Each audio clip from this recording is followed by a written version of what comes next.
জ্যোতিপ্রিয় মল্লিকের ফের স্বাস্থ্য পরীক্ষার নির্দেশ হাইকোর্টের। এর আগে তার স্বাস্থ্য পরীক্ষার রিপোর্টে গলদ অভিযোগ ইডির। এবার ইস্টার্ন কমান্ড হাসপাতালে স্বাস্থ্য পরীক্ষার নির্দেশ। রিপোর্ট জমা দিতে হবে 11 সেপ্টেম্বরের মধ্যে। 12 সেপ্টেম্বর পরবর্তী শুনানি। জ্যোতিপ্রিয় মল্লিকের ফের স্বাস্থ্য পরীক্ষার নির্দেশ দিয়েছে আদালত। এবং ফোনে রয়েছেন প্রতিনিধি পীযূষ কান্তি নাগ। পীযূষ, ঠিক কি জানা যাচ্ছে বিষয়? দেখো, জ্যোতিপ্রিয় মল্লিক কলকাতা হাইকোর্টে জামিনের আবেদন জানান। তার স্বাস্থ্যের অবস্থা ভালো নয়, সেই কারণ দেখি জামিনের আবেদন জানিয়েছেন।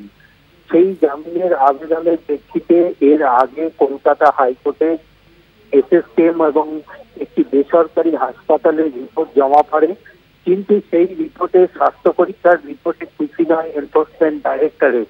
তারা একটি নিরপেক্ষ রিপোর্ট করতে চান এবং সেই রিপোর্টগুলির সঙ্গে মিলিয়ে দেখতে চান।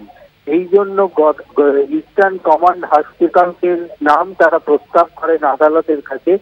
বিচারপতি শুভ্রা ঘোষ আজকে জানিয়েছেন যে 11 সেপ্টেম্বরের মধ্যে ইস্টার্ন কমান্ড হাসপাতালকে জ্যোতিপ্রিয় মল্লিকের স্বাস্থ্য পরীক্ষা করে একটি রিপোর্ট কলকাতা হাইকোর্টে জমা করতে হবে। সেই রিপোর্টের সঙ্গে আগের রিপোর্টগুলি খতিয়ে দেখবেন বিচারপতি এবং এনফোর্সমেন্ট ডাইরেক্টরেটের দাবি অনুযায়ী এই নির্দেশ এবং এই নির্দেশ দেওয়ার কালীন জ্যোতিপ্রিয় মল্লিকের আইনজীবী দাবি করেন যে এখানে ইস্টার্ন কমান্ড হাসপাতালে যখন তার পরীক্ষা করা হবে সেই সময় যেন এনফোর্সমেন্ট ডাইরেক্টরেটের হেফাজতে রেখে পরীক্ষা করা যেন নির্দেশ যেন আদালত না দেয়।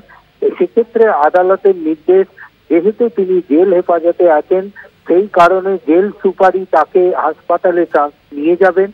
অবশ্য সেই সময় এনফোর্সমেন্ট ডাইরেক্টরেটের একজন প্রতিনিধিও উপস্থিত থাকবেন, অর্থাৎ জেল সুপারের প্রতিনিধি এবং ইস্টার্ন কমান্ড এনফোর্সমেন্ট ডাইরেক্টরেটের প্রতিনিধির উপস্থিতিতেই জ্যোতিপ্রিয় মল্লিককে পরীক্ষার জন্য নিয়ে যাওয়া হবে এবং তার উপযুক্ত পরীক্ষার পর সেই রিপোর্ট জমা করতে হবে কলকাতা হাইকোর্টে। কলকাতা হাইকোর্ট পূর্বের এসএসকেএম এবং বেসরকারি হাসপাতালের রিপোর্টের সঙ্গে এই রিপোর্ট খতিয়ে দেখে তার জামিন সংক্রান্ত বিষয়ে পরবর্তী সিদ্ধান্ত গ্রহণ করবে। ধন্যবাদ পীযূষ। কথা বললাম প্রতিনিধি পীযূষ কান্তি নাগের সঙ্গে।